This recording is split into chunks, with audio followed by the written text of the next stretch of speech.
I think we can all admit that the Metroidvania genre is pretty saturated in the indie game space. And although this genre is very popular, there's others out there and new titles from unknown developers that will properly establish themselves, so it's important to keep your eyes open for any overlooked gems.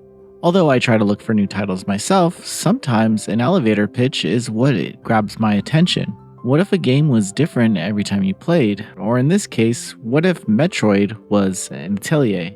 Enter Magical Delicacy, the newest title from publisher Whitethorn Games and solo developer Skull. The basic premise of this game is that protagonist Flora is a young adult witch setting out on her own and arriving in the cliffside harbor city of Grat. Looking to open her shop and establish herself, the town is filled with a huge cast of both humans and beast folk, all shapes and sizes. These characters put Flora's skills to the test as she strives to get better in magical cooking.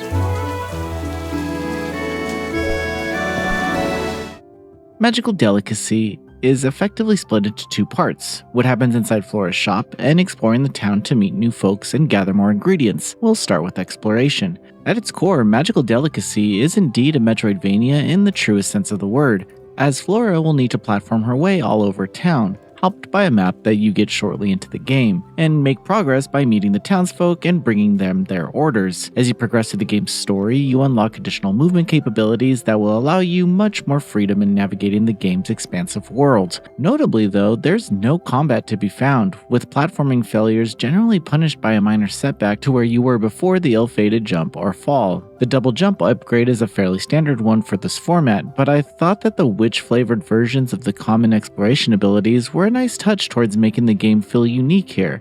The town is full of gathering spots that will sprout specific plants every few days, but many food materials can either also be bought from shops or will only be found in shops. These shops are kept by memorable characters that feel like they have a relationship dynamic both with each other and Flora, and they each sell daily restocking ingredients, recipes, and kitchen upgrades to continually expand your craftable menu.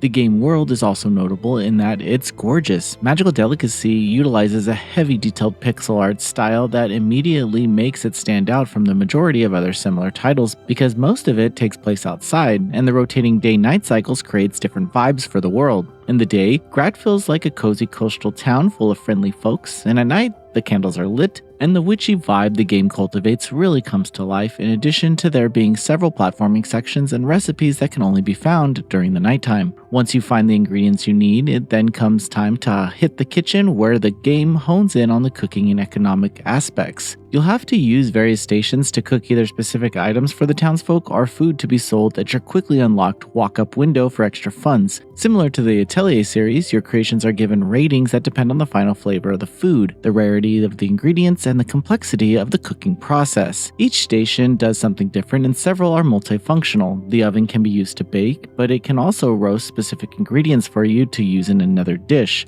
Helpfully, every ingredient is accompanied by a small icon tooltip that tells you which ways you can process it. The ingredient management system becomes a bit cumbersome as items in your storage must be manually removed for use. There's also no way to automate ingredient prep. This seems to me like a deliberate choice to make the cooking process feel less like the player is meant to maximize their efficiency and more like they're meant to engage with every step of their process. The story of the game unfolds rather slowly, but this also seems to me like the intention was not to center the game's main plot, but to give it equal footing by letting Flora and the player explore the town and form friendships and rivalries with its citizens. There's a girl with a secret past wandering around Flora's shop, and seemingly no witches besides Flora in Grant. With a different answer to the question of their presence, depending on whom you ask, the mysteries of this town seem pretty low stakes, but it's clear that they matter to the people of the town and Flora's future in it. I do have one rather significant issue with the game, and really it only has to do with a thing that marred an excellent experience. Still, it's something that goes somewhat against the laid-back and cozy nature of the rest of it.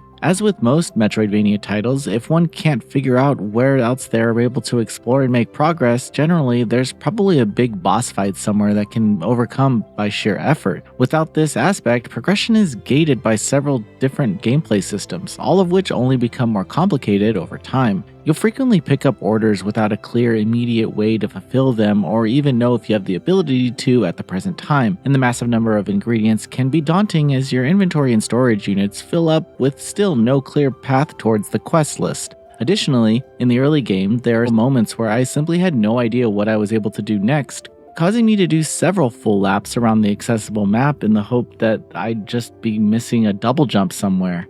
Basically, I think that an emergency hint system would be the last thing that Magical Delicacy needs to achieve instant classic status, and its omission, given the myriad of accessible options that are now present, seem odd to the point where I almost expect one to be added in the future.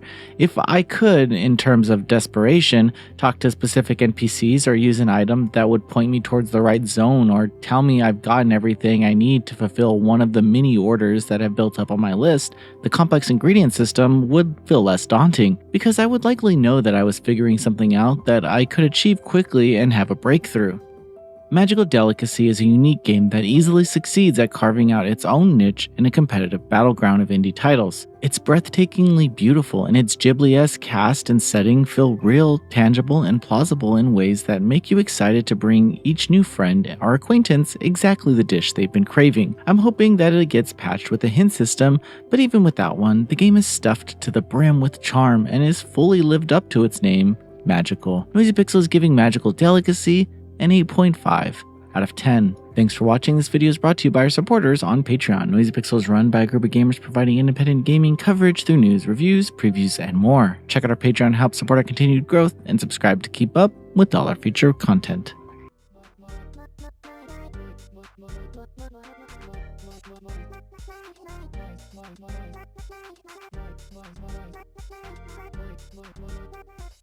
Noisy Pixel.